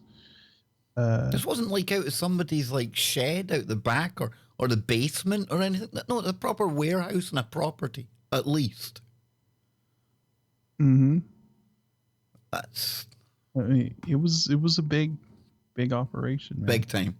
So we haven't got much of this to go, as you can see, folks. It's just this bit here. And then, like I say, you can download that from the Epoch Times. Me and Scott are just presenting to you what Scott came across thanks to Mr. Metaker, a YouTuber. We're telling you as honestly as we can that we have no idea, apart from the fact that you get it from an FBI website. Aside from that, we hand it over to you to make of it what you will. Me and Scott, as I think you can basically tell here, me and Scott, we're not easily fooled, especially not in recent times. We try to, in fact, maybe debunk things too much, especially me. But I'm kind of blown away by this, Scott, big time. Yeah, that's why I thought I would bring it up, and that's why I told you about it before the show, because I can smell bullshit pretty good these days, and this did not seem like bullshit to me. No. And once I saw that it actually originated from an FBI database website, then I was like, okay, there's something going on here. And I'll show you, folks. And, we'll show them exactly the website, just so they can see. In fact, that didn't take us to the right one. Where is it, Scott? It was on here, wasn't it? I think you actually did a search for it, and it pulled up the FBI website. Because I watched you download it from the FBI. Yeah. Hang on. There it is there. The Vault FBI. You go, yeah, you blow it up. vault.fbi.gov. Yep. And then you go to that there. Takes you to the Finders, a PDF document. Like I say, folks, that's the FBI. Vault.fbi.gov. Yep.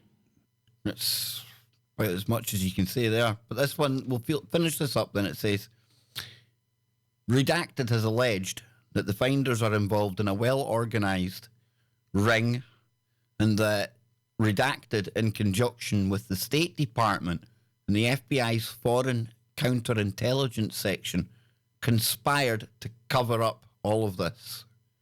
Yeah, the U.S. Customs officer, who's redacted again, should be contacted by the Washington field office to obtain complete USCS documentation concerning Finders' investigation by the Washington field office in this matter. Will also include the interview of, and that'll be the two Tallahassee people, I would imagine, that got arrested, and the review of any documentation in the possession of something the State Department Passport Office and the Foreign Counterintelligence Division.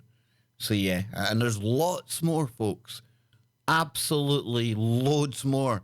We're just giving you the bare basics here, the very, very first bit of it. And we encourage you to make of this what you will. You can see here, and I'll just keep this scrolling down, Scott, while we kind of discuss it some more before we start to wrap it up. But I'm really glad you brought this up, Scott, because we've got a lot of new listeners now, and they might not realize, or might not appreciate the kind of work that we've done in the past, the shows we've done in the past, the topics we've covered. And we used to be right into all of the big cases, all of the big stories, and we would be there at the drop of a hat. Over the years, though, we've kind of come away from it. Me, personally, I can't speak for Scott's, because it's really dark covering this stuff for starters. It takes its toll on you. And then in recent times, to add on top of that, Scott, you've got so many criminals out there who have muddied the waters, who are using this for their own reasons. And it's just a quagmire, dude. And it's harder and harder to get to anything that may even be the truth. And part of me wonders if that's been deliberate as well. Because, I think so. yeah, I think so. I think so. I think that's all part of the cognitive infiltration stuff that Cass Sunstein was talking about, right? Infiltrating alternative media and people who, do the stuff that, we used to be really heavily involved in back in the day. And, you're right. We've taken a more kind of lighthearted approach to everything, and we've kind of went sort of the, just kind of laid back, comedic route with things lately, but, we still have that in us. That's never going to go away, and if we see something and we see information that needs to be thrown out there for people to see, we're going to do it.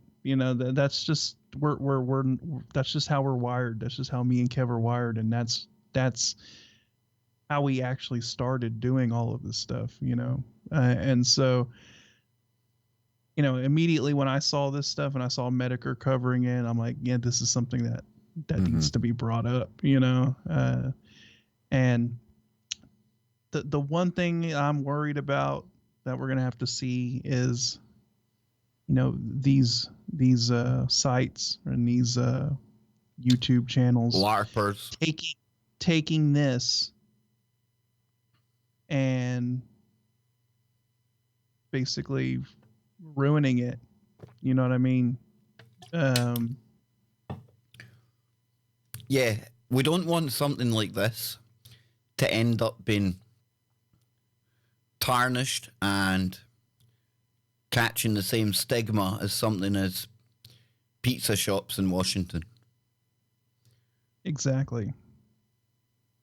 And so that's my only fear about this, is because they are going to latch on to this. It's inevitable. Yep. And then they're going to wrap it in all of their bullshit, and it's gonna dirty the information, and then people aren't going to take it seriously. So we just got to kind of stay ahead of the curve on this and just go ahead and throw it out there. And, like I said, you can decide for yourself, everybody, you go out there and you do the research yourself. Don't take anyone's word for it. We're just providing the information. You're seeing exactly what we're seeing. And we're just trying to make sense of it. Just like you guys. So, we're not going to come up to any conclusions, but I think it's fairly safe to say that there was probably something very shady going on. Just by what was at that level where people were genuinely investigating. It sounds like people were actually genuinely shocked at what they were coming across. And then to where people were like had actual concerns that, oh, there are elements of the FBI, was it foreign counterintelligence division involved in covering it up. And then it makes you wonder, what was foreign counterintelligence? So what foreign actors are involved in this? Go figure. Yeah. Wonder if it involves, like, if you took the words Moss and add, I don't know. Oh. I reckon if you added those two, or MI and 6, I don't know. There's just places that spring to mind. But folks, on you go, Scott. People that maybe, related to other individuals that wear crowns. Yep, big time. Big time, dude, big time. And before we go today, folks, I'm going to play 30 seconds of music. I can't leave you wandering out the safe space with this as the last story. No, I can't do that. I can't do it to you. I can't do it to Scott. I can't do it to me. It feels wrong. So what I'm going to do is I'm going to take 30 seconds. I'm going to go to a grab bag of great, funny, and very nice stories where we can feel a little bit better about ourselves before we leave here today. But remember to check that out. I'll put a link in the description. I'll try to. YouTube sometimes a bit iffy about putting links in the description. Definitely going to be iffy about this topic. You can guarantee that. But I'm sure it's going to be all over Facebook. It's going to be all over here. It's going to be all over Twitter. Everyone's going to have their opinion about it, folks. And remember, what me and Scotty have offered you today is just our honest opinion. And neither of us would waste our time, let alone your time, by bringing something to the table if we didn't think it was worthy. And that's not to say that we're telling you to believe everything in it. Far from it. We're just telling you to maybe have a look at something if you think this is something that's important.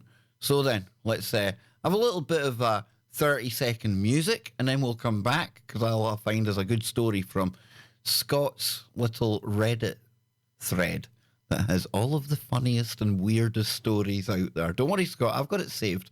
We're good. Good. We'll be back in 30 seconds, folks. We can't leave on this sour note. We'll be right back.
Yes, indeed. You see, that's not how we roll on here.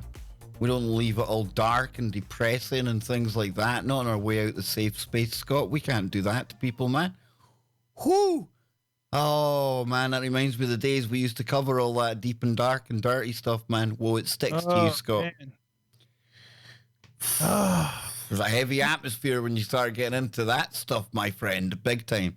So I thought to myself, what better way to restore our faith in humanity than to take a look at what crap goes on in Scotland? Seems to me, right, and I don't even intend to do this. Scott watched this happening. I went and sourced some links from where we get our links sometimes for this segment.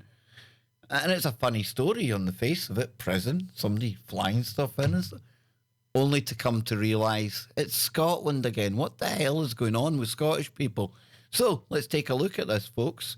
Are you Kev? You know what? I think.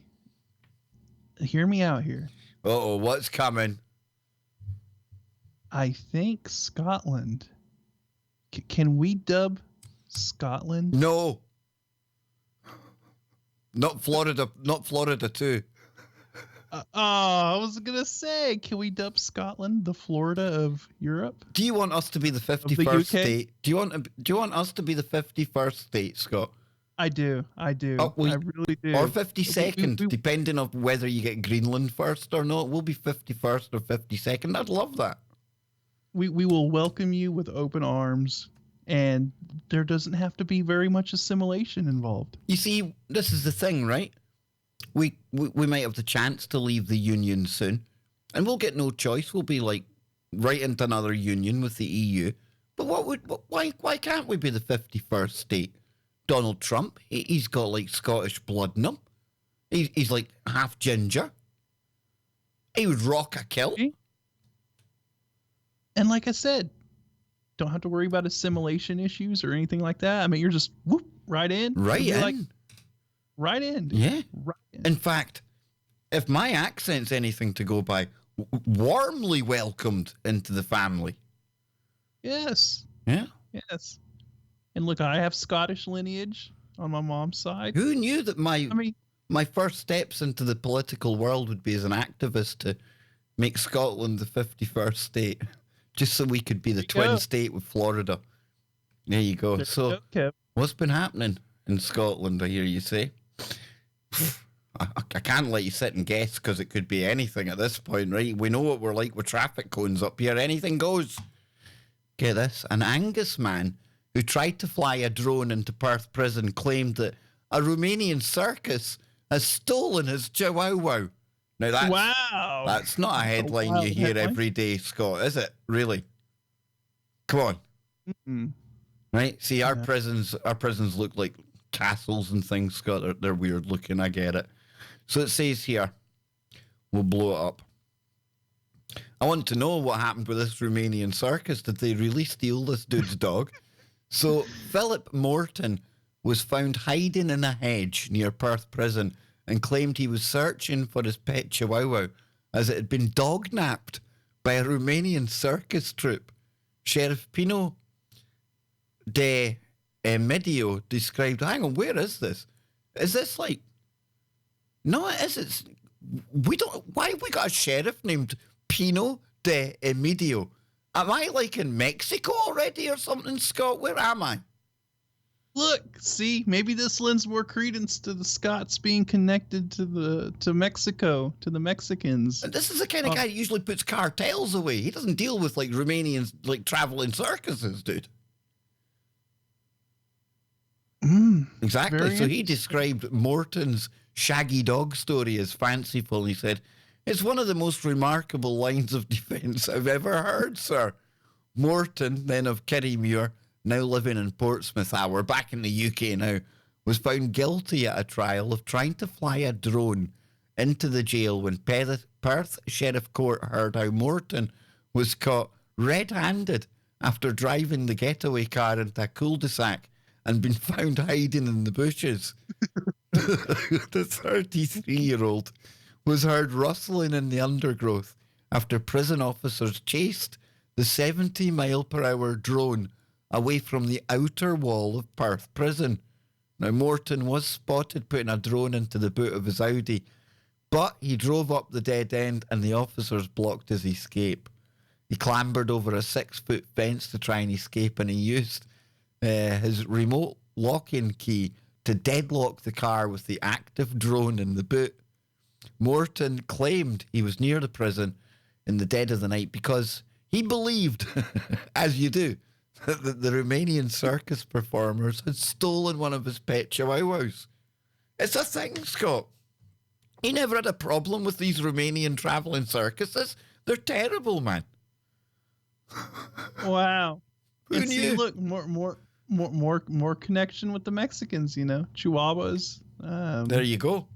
There you go. See, I tell you, man, there's something weird going on here, right? So he said, and I'm trying to think of him saying this with a straight face when he's getting questioned, "We were told the circus left the dogs outside at night. As daft as it might sound, I brought the dog's father, Archie, to see if he could find it." Morton then claimed he was found in the bushes because he downed a litre of vodka and had collapsed in the middle of the dog hunt. He said he'd been using the drone to search the riverbank for the dog, and co-accused Cheryl Davey, 38, was cleared after the sheriff ruled there was insufficient evidence to convict her. She was found walking several miles away from the scene sometime later. Well, no bloody wonder she never got arrested. What, so she was just walking several miles away? Oh, well, you'll do. Maybe you're connected then. What? Because some fool fell asleep in a hedge after drinking vodka and tried to smuggle drugs into the local jail? Because let's face it, folks, that's why he was flying a drone into the jail. Exactly. I was about to say that's what he was doing. He was dropping off contraband. We'll address the chihuahua in the living room. We'll talk about the chihuahua that nobody's addressing here. So it says prison officers told the trial they could see the drone still switched on in the boot of the Audi Q3. Oh, an Audi, definitely a drug dealer, alongside Morton and Davy's dog, Archie. So scaffolder, yeah. There's no way scaffolders are buying Audis unless they're like topping up their wage somehow. Just a hazard and a guess. So he was found guilty of trying to use a drone to fly a mobile phone. Oh, it's a mobile phone. Okay then. Okay, cool. Probably stuffed with drugs. Into Perth prison on September the 18th. I'm pretty sure the mobile phone was going to a drug dealer in prison. It was to facilitate the purchase of said contraband at a later date. Yes. Big time. So yeah, I thought that was a funny one. So that takes our mind slightly away from where we were a moment ago. The finders are kind of drifting out of our mind now. And then we've got this other one here. No, that's not funny. No, Kev, don't go for that one. This one's funny. Dumbest criminals. A Seattle man broke into an office building, ate $200 worth of chocolate, and collapsed in a sugar coma. What the fuck was he thinking? Dude, why didn't you just break into a Thornton's or a chocolate shop? You broke into an office, $200 fucking worth of chocolate, Scott. I'd be in hospital. Ooh, yeah. Wow. He better not be feeding that to the guy's chihuahua. But chihuahuas don't like chocolate. No dog likes chocolate. Damn, dude. No bueno. And what office has $200 worth of chocolate? Yes, it says here. A man attempting to break into... There we go. No, thank you. A man attempting to break into a financial building earlier this month was thwarted by his own glutinous appetite. Oh, brilliant opening fucking shot. I like that. The unnamed 44-year-old man snuck into downtown Seattle office building just before 7 p.m. on October the 3rd. That's according to the Seattle police blotter. And he took the elevator up to the financial services office and shook the doors open. So it's all going well up to this point, Scott. He's gained entry. He's at the location he's going for. Then it says an employee in the office at the time saw the man and he hid. The suspect then went into an office, moved a painting on the wall, and discovered his kryptonite, a glistening bowl filled with gourmet chocolates. Now, the hidden employee saw the man make his way over to the bowl and scarf down the treats. He ate an estimated $200 worth of luxury chocolates, and then, in the midst of an apparent sugar coma, wah, wah, wah. Yeah, I would say his glucose levels were extremely elevated. Dude, that guy was Just wired to a the little- moon. So it Like, says, wired him so much it put him down. It's like when they give kids like Ritalin or something, they get all high. He probably but started, Scott, probably started spazzing out and you getting all picture it, hyper, though? and then he just crashed. you He just picture it went though, man. down. He's got the picture, right? He's taking the picture off the wall. He's like revealed the safe. The safe's there for his taking. He turns around to put the picture down, and that's what bloody done it. The minute he turned round, that's when he spied the chocolates, man. If only he hadn't turned round. If only he just put the painting down at his toes, reached up, done his little cat burglar thing, got his loot, and then got the hell out of Dodge. But no. I'm just picturing him like entering the building, and you hear like the Mission Impossible music in the background. Go dun dun dun dun dun dun dun. I And then think he this looks like man a might want to troll. hire me for legal representation. Do you know why? Because I can get him off with this. You're thinking there's no way you're getting this guy off with this, Kev. He's red-handed. He was caught with chocolate dripping off his mouth. He had cat burglar suit on. He ain't getting off with this. Well, I ask you to consider this, ladies and gentlemen of the jury. Before you, what do you see? Do you see a man accused of committing a crime? And I dare say all of them would say, yep, that's what we see. Well, how wrong could you be? You're judging this man on his physical appearance, when in reality, unbeknown to all of you, the only reason he broke into that office was because of his mental state that day. You see, 3 days before Johnny takes his period, he suffers from really bad stress. And the reason he was in the chocolate wasn't to rob he wasn't in there to rob the place of any money.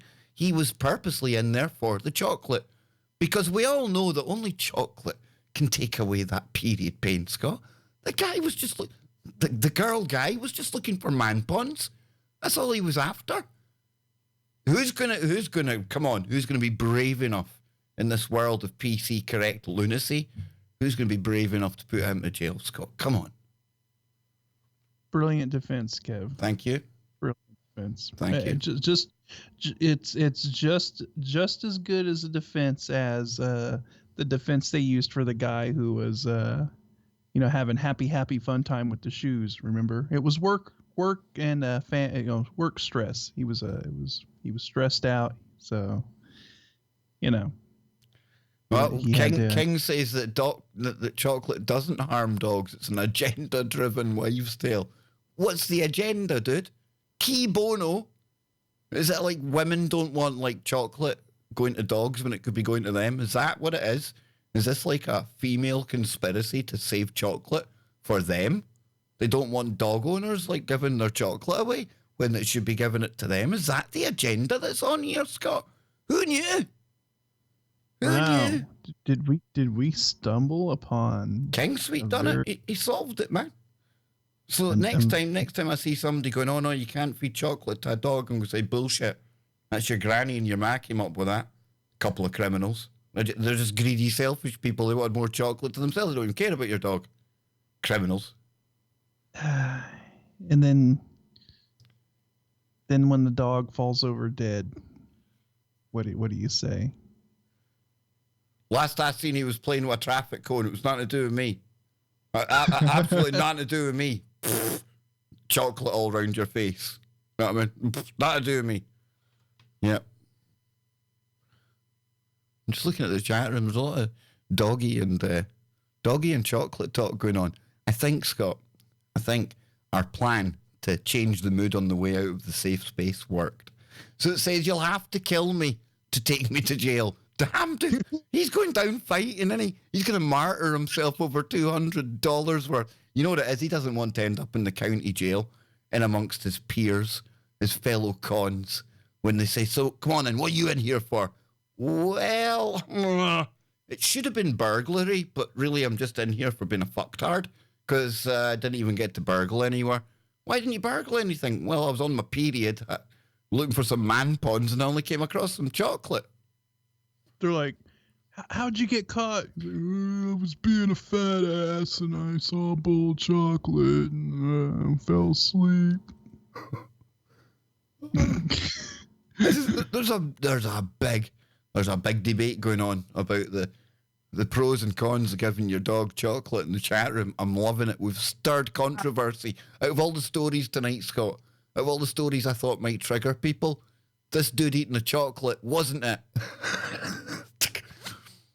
No, well, it wasn't it. That's good though. It's good. So it says by the time security arrived on the screen, oh wow, the man had reportedly stripped off his shoes, his jacket, his watch, and sprawled out on the office couch. He's getting naked. He's going full. He's working the insanity plea before I even get there to represent him. Good man.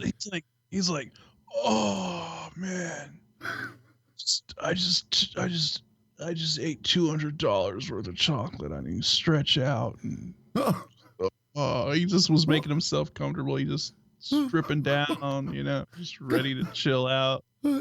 When security attempted to remove him from the office, the man reportedly yelled, "You'll have to kill me to take me to jail." But then he quickly gave up. What a waste. The man was arrested on suspicion of burglary, malicious mischief, and 2 other warrants. The Seattle Police Department did not immediately respond to the insider's request to comment about the man. Oh, wow. Yes, indeed. So there you go, folks. Chocolate. There's a downside to the chocolate, Scott. It can get you into all sorts of bother. I have taken a liking to 70% and above dark chocolate. I don't eat milk chocolate anymore. Or I like the dark sugar chocolate myself, dude. Yeah, and Big once fan. you start eating it, you develop a taste for it, and then you don't even like the sweet chocolate anymore. In a way, it's pretty interesting. And that was because I started doing the ketogenic diet, so I can't have like sweets. Well, Tyler, you can Tiger Style sussed it in the chat room. Chocolate gives dogs superpowers, and that's why they don't want you to give it to them. That's what it is, see? It gives them the superpower to die instantly or very quickly. I've always heard it's bad, I must admit. I've never really tested it. It's one of those things you don't really want to test in case it's true. Say, chat, don't test any of this theory. I do not recommend doing that. But maybe we've stumbled across some kind of a chocolate conspiracy here. Everything's a choco-spiracy. Choco-spiracy, I like that. That's what we could call this one. But folks, we're way out of time. We've gone way over 2 hours. Way over. Way, way, way over. Okay, 2 hours, 10 minutes, but it's still way over. It feels way over. It's been a blast. It's been good. Hope you've enjoyed our first Weird Weekend meets Safe Space. I think it's going to be the way forward. We all love the safe space. Scotty, he has his Thursday safe space as well. So it's only natural that we keep calling the weekend show the safe space. But it's like the safe space on steroids. And then I'll be back on the safe space tomorrow, around about 5 p.m. in the UK. I say roundabout because it's quite fluid. Like today I done the members only VIP stream. It was after 9 in the UK. And that gave the Australian audience a chance. It was great to see Mammoth and her husband and everything. They were able to tune in.